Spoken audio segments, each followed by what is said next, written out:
नमस्ते। जय श्री राम। जय सनातन संस्कृति। जय भारत। तो मित्रों, आइए शुरू करते हैं हम लोग भगवत गीता का श्लोक पाठ। अब तक हम लोगों ने अध्याय 3 कर्म योग के अंतर्गत श्लोक संख्या 36 से 41 तक का अध्ययन किया। श्लोक संख्या 36 में अर्जुन ने भगवान से प्रश्न किया। अर्जुन उवाच अथ केनो प्रयुक्तोऽयं पापं चरति पुरुषः अनिच्छन्नपि वार्ष्णेय बलादिव नियोजितः। कि क्या कारण है भगवान कि मनुष्य पाप कर्म में लिप्त होता है न चाहते हुए। उसके बाद भगवान ने उसे संक्षेप में बताया कि मनुष्य जो है काम के बस होकर पाप कर्म करता है। काम एष क्रोध एष रजोगुणो समुद्भव महासना महापाप विदेहीनम यह बैरिनम। करता है काम की पूर्ति न होने पर काम जो है क्रोध में परिणत होता है और क्रोध ही मनुष्य से सर्वस्व पाप करवाता है। और बाद में भगवान ने फिर बताया कि यह जो काम नामक शत्रु है यह उसी प्रकार जीवात्मा के ज्ञान को ढक लेता है जैसे अग्नि धुएं से ढकी होती है, दर्पण धूल से ढका होता है और भ्रूण गर्भाशय से ढका होता है। वैसे ही यह काम नामक शत्रु जीवात्मा के ज्ञान को पूरी तरह से ढक देता है। भगवान कहते हैं धूमेनाव्रियते वह्नि यथादर्शो मलेन च यथा उल्बेनावृतो गर्भ तथा तेनेदमावृतम देता है। फिर आगे भगवान ने बताया कि श्लोक संख्या 39 में बताया कि यह काम नामक शत्रु अग्नि की तरह प्रज्वलित होता रहता है, जीवात्मा को जलाता रहता है और इसकी क्षुधा कभी शांत नहीं होती। इसके डिजायर्स जो हैं अनंत हो जाते हैं और वो कभी सेटिस्फाई नहीं होते और वो जीवात्मा को तरह तरह के जाल में फंसाते रहते हैं। 39 में वहां पर भगवान श्री कृष्ण कहते हैं आवृतम ज्ञान में तेना ज्ञानिनो नित्य बैरिणा काम रूपेण कौन्तेय दुष्पुरेण नलेन च। उसके बाद श्लोक संख्या 40 में भगवान ने कहा कि यह काम नामक शत्रु मनुष्य के शरीर में 3 जगह निवास करता है। पहला तो बोला भगवान ने कि इंद्रिय में निवास करता है। जैसा कि पता है कि हमारी 5 इंद्रियां और कर्म इंद्रियां और 5 ज्ञानेंद्रियां हैं, 10। उसके अलावा भगवान ने कहा कि यह काम नामक शत्रु मन में भी निवास करता है और काम नामक शत्रु हमारे बुद्धि में भी निवास करता है और इन तीनों के ऊपर आक्रमण करके वह जीवात्मा को मोहित करता है और उसके सारे ज्ञान को नष्ट कर देता है। इंद्रियाणि मनो बुद्धि अस्याधिष्ठानमुच्यते एतैर्विमोहयतेष ज्ञानमावृत्त देहिनम। इसके बाद 41 नंबर श्लोक संख्या में भगवान ने बताया कि अर्जुन को उपाय बताया कि हे अर्जुन, तुम शुरुआत में ही इंद्रियां, मन, बुद्धि इन तीनों को अपने वश में कर लो by regulating, by working selflessly, अनाश्रितः कर्म फलम। इस तरह से कर्म करो कि उसके फल की इच्छा ना करो। तो ये सेल्फलेस वर्क करने से क्या होगा कि तुम जो है अपने सारे इंद्रियों को और मन को, बुद्धि को, सबको अपने वश में कर लोगे। और इस तरह से 41 नंबर संख्या श्लोक ये हुई। तस्माद् त्वम् इंद्रियाणि आदौ नियम्य भरतर्षभ पापमानं प्रजह्येनं ज्ञान विज्ञान नाशनम। ये हुई। अब 42 और 43 अंतिम दो श्लोक है जो बहुत महत्वपूर्ण है, और इन दो श्लोक में सॉल्यूशन बताया हुआ है कि किस तरह से इस काम रूपी दुर्जय शत्रु से छुटकारा पाया जाए। तो श्लोक संख्या 42 में भगवान कहते हैं, इंद्रियाणि पराण्याहु इंद्रियभ्यः परमं मनः मनसस्तु परा बुद्धि यो बुद्धे परसस्तु सः। अब भगवान बता रहे हैं कि हमारा जो जड़ शरीर है, जो पंच भौतिक है, पंच भौतिक वस्तु से बना है, क्षिति जल पावक गगन समीरा, इन 5 चीजों से मिलकर हमारा जो शरीर बना है, यह जड़ शरीर से श्रेष्ठ है। हमारी इंद्रियां, इंद्रियां सूक्ष्म होती हैं। जैसे हम देख रहे हैं तो आंख एक यंत्र है, लेकिन वास्तव में आंख नहीं देखता, देखता मस्तिष्क है इस यंत्र के थ्रू, और वो यंत्र मस्तिष्क तक पहुंचता है इंद्रियों के द्वारा, जो सूक्ष्म इंद्रियां हैं उनके द्वारा। तो ये खाने की, रस को चखने की, सुनने की, और आंख नाक, ये जितने भी इंद्रियां हैं, इन सब के पीछे एक सूक्ष्म इंद्रिय होती है जो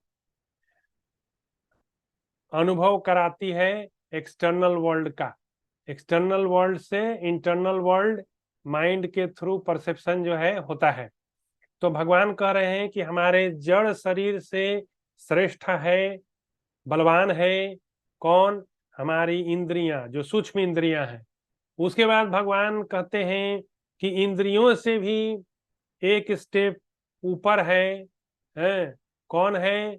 वह है हमारा मन।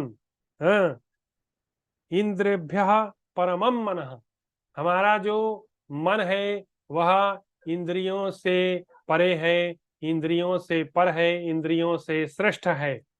और भगवान एक स्टेप फर्दर कहते हैं कि हमारे मन से भी श्रेष्ठ एक ऊपर और ऑर्डर है, वह है हमारी बुद्धि, इंटेलिजेंस। हमारी बुद्धि जो है वह हमारे माइंड से भी श्रेष्ठ है, बलवान है। और अंत में भगवान कहते हैं, एक लेटर आया है, वह बड़ा रिमार्केबल लेटर है इस श्लोक में। भगवान कहते हैं, मनसस्तु परा बुद्धि यो बुद्धे परसस्तु सह। जो अंतिम में सह, हाँ, सह जो आया है शब्द, लेटर कहें अनुस्वार के साथ, ये सह जो है यह सोल को रिप्रेजेंट करता है, आत्मा को। तो इस श्लोक में भगवान बता रहे हैं कि सबसे श्रेष्ठ जो है, जो शरीर से, इंद्रियों से, मन से, बुद्धि से जो 5वें स्टेज में है, वह सबसे श्रेष्ठ है। और अर्जुन, वह और कोई नहीं, वह आत्मा है। वही सबसे श्रेष्ठ है और वही सबको रेगुलेट करता है। तो उसको तुम पहचानो, उसको तुम पहचानो। अब अंतिम श्लोक है, और अंतिम श्लोक में 43 नंबर श्लोक में भगवान फाइनली अपना वर्डिक्ट देते हैं कि काम से कैसे छुटकारा पाओगे। तो कहते हैं भगवान, एवं बुद्धे परम बुद्ध्वा संस्तभ्यात्मानात्मना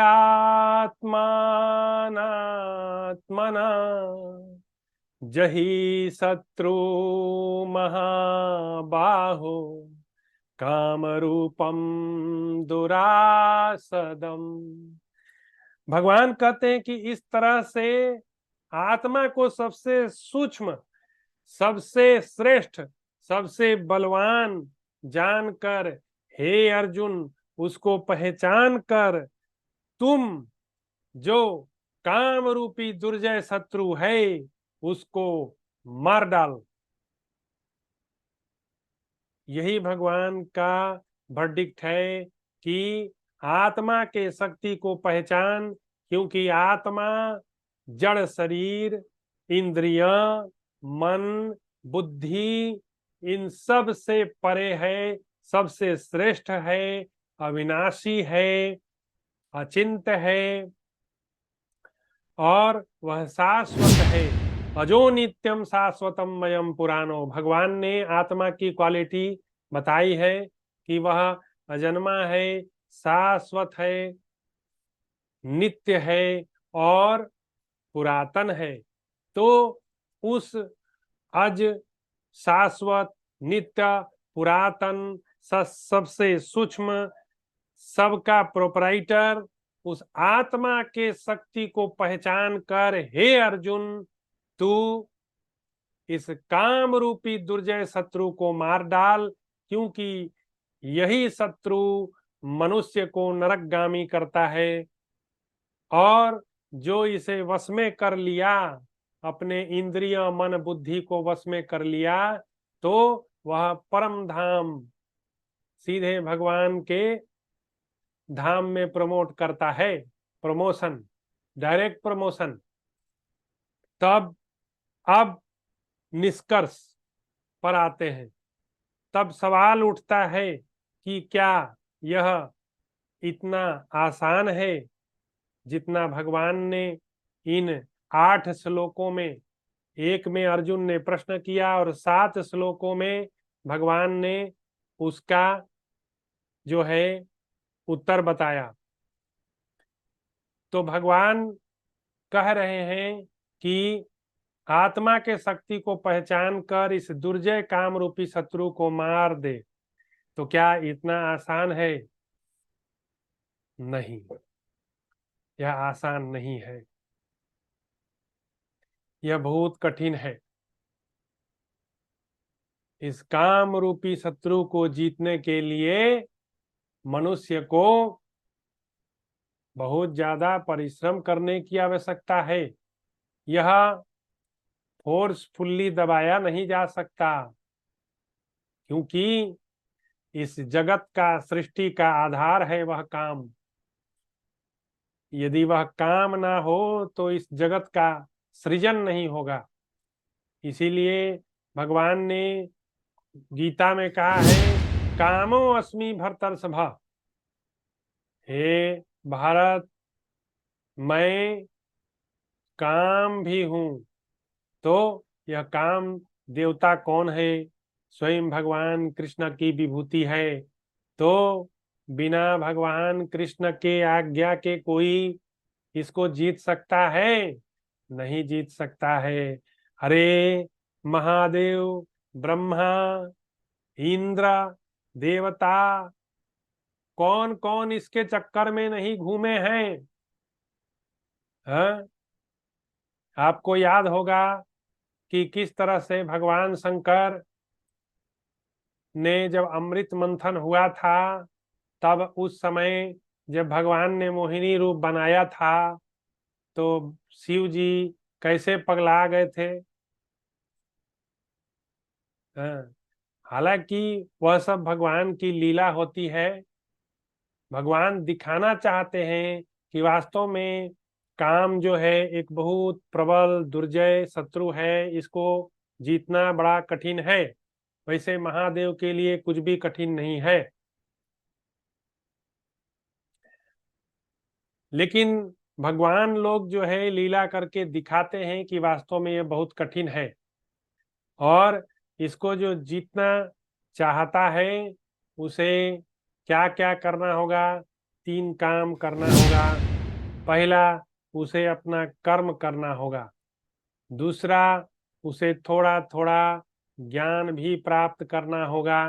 और तीसरा, निरंतर है बिना रुके हुए भक्ति करनी होगी भगवान की। है भक्ति के माने क्या? भक्ति के माने सिंपल है, जो भगवान बोलते हैं उसको मानो। भगवान जो बोल दिए उसको आप मान लो कि अरे, भगवान को आप जान थोड़े ही सकते हो। भगवान बोलते हैं जो नहीं मानता है मेरी बात, वो बड़ा उसकी हानि होती है। भगवत गीता में भगवान ने कह दिया है, अज्ञानाश्च श्रद्धाश्च संशयात्मा विनश्यति। भगवान ने कहा, जो अज्ञानी श्रद्धा नहीं रखता मुझ कृष्ण की बातों पर, वह डाउट करता है, सो उसका गति क्या होता है? संशयात्मा विनश्यति। सबसे खतरनाक स्थिति है। तो हमें संशय से बाहर निकलना चाहिए।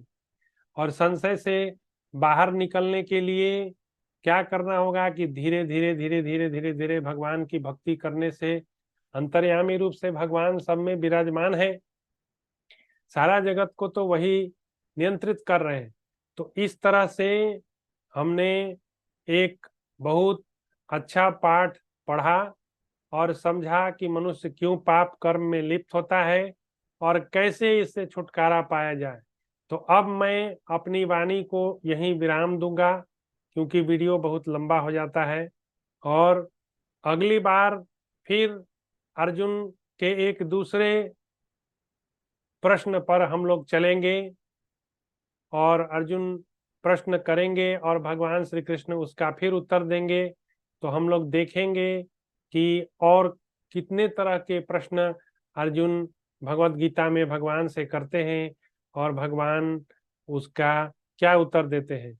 तो ये एक संदर्भ मुझे बहुत अच्छा लगा भगवत गीता में कि मनुष्य का शत्रु कौन है और वो शत्रु कहाँ पे शरीर में रहता है और उसका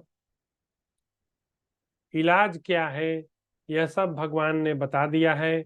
तो कृपया इसको बार बार पढ़ें, बार बार पढ़ें। बार बार पढ़ने से ही ज्ञान अपना होता है। पुस्तक में ज्ञान रहने से उसका कोई लाभ नहीं है। जब तक ज्ञान आपके मस्तिष्क में ना बैठ जाए और बाद में आपके आत्मा में ना उतर जाए, तब तक उस ज्ञान का लाभ नहीं होता है। तो मैं अपनी वाणी को विराम दूंगा और फिर अगली बार कोई नए प्रश्न उत्तर लेकर आपके समक्ष प्रस्तुत होऊंगा। जय श्री राम, जय सनातन संस्कृति, जय भारत।